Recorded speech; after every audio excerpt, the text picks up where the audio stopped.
Сайн байцгаана уу? Та бүхэндээ өрхийн санхүүгийн боловсрол олгох хичээлийнхээ 2 дахь дугаарыг хүргэж байна. Бид энэ удаагийнхаа хичээлээр өрхийн санхүүгийн зарцуулалт гэсэн сэдвээр үзэх болно. За өрхийн санхүүгийн төлөвлөлт айл өрхүүдэд ер нь их дутагдaltaй байдаг. Төлөвлөлт гэдэг зүйл нь заавал байж тэрнийхээ дагуу зарцуулалтыг хийх ёстой байдаг. Өнөөдрөөс одоо илүү сайхнаар амьдрах боломж байгаа. Мөн багч гисэн санхүүгийн эрх чөлөөнд хүрэхийг хүсэж байгаа бол мөнгөний төлөвлөлт гэдэг зүйлийг зайлшгүй хийж хэрэгжүүлэх хэрэгтэй байх нэ.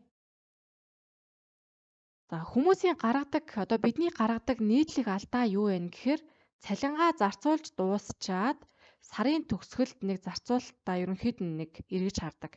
Энэ нь бол маш буруу зуршил гэж хэлж болно. Тэгэхээр зардлаа хуваарлах ерөнхий жишг нь юу байна уу гэхээр бид нар нийт орлогынхоо 60%-ийг өдөр тутмынхаа хэрэгцээнд зарцуулаад өдөр тутмын хэрэгцээ гэхээр хоол хүнс, унаа, нэгж утас гэх мэт иймэрхүү ерөнхий зардлуудаа зарцуулаад үлдсэн орлогынхоо 20-30%-ийг нь дунд хугацааны зорилгод чиглэгдэж зарцуулахаар хуваарлаад дахиад үлдсэн 10%-ийг нь ирээдүйгээ харсан илүү том зорилгодоо чиглүүлсэн тийм хуримтлал үүсгэн хадгалах нь илүү зөв хуваарлалт болох нэ. За энийг илүү задлаад үргэлжлүүлээд үзье. За тэгэхээр зардлаа бид нар төлөвлөж эхлэхдээ тэгвэл яах ёстой вэ? Эхний 1 сар өдөр бүр гарсан зардлаа жигсааж бичих хэрэгтэй. 100 төгрөг байсан ч бүртгээд бүгднгийн жигсааж бичээд сарын дараа жигсаалтандаа дүгнэлт хийгээд бүлэглэх хэрэгтэй. Би энэ сар хоолнд хэдэн төгрөг, унаанд хэдэн төгрөг, за хувцас, кофе шоп гэх мэт ингээд ийм төгрөг зарцуулсан байна гэд ингээд бүлэглэх хэрэгтэй. Бүлгэлснээр бид нар өргөө зардлуудаа дүгнэж эхэлнэ. Ингэснээр хүн өөрийнхөө нөгөө юунд зарцуулж байгааг хараад хянж чаддаг болдог. Өргөө зардлуудаа тэмдэглэж аваад гадуур хоолтоо багасгаад дэмий дэлгүүр хэсэлтүүдээ хасаад өдөр тутам нөгөө гаднах дэлгүүрээсээ худалдан авдаг ийм жижиг амттан гэсэн ч юм уу иймэрхүү юмнуудыг ингэж багасгаад ингэснээр бид нарт хуримтлал үүсгэх бас боломжууд гарч ирээд эндээс ерөнхий төлөвлөлт маань эхэлдэг байх нэ.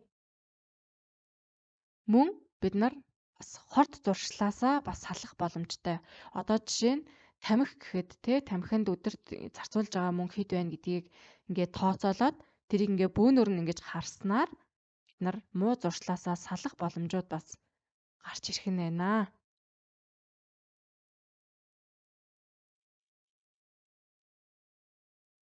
За өрхийн дансыг хоол, байр, унаа гэх мэт иймэрхүү юмд ингээ ашиглаж байгаа өдөр тутмын хэрэглээний данс маань өрхийн энэ дансанд 60%-ийг нь эзэлж байвал ер нь зохимжтой гэж нийтлэг энэ жишгээр үзэж байна. 30% нь болохоор бид нар урт хугацааны харьцангуй ийм тогтвортой ийм байхаар ийм хадгаламж маягаар байвал зүгээр. Энийг нь болохоор нөгөө гинтийн хэрэглээний дансанд зориулсан ийм хадгаламж.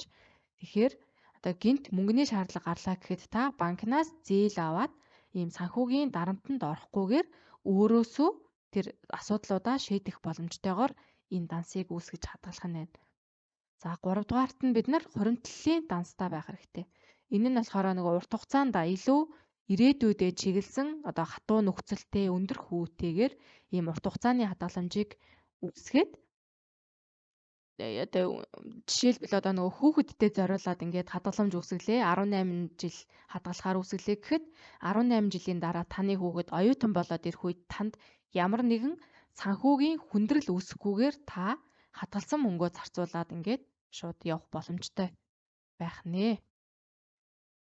За бид нар ерөнхийдөө ухаалаг зарцуулалтуудыг хийх хэрэгтэй.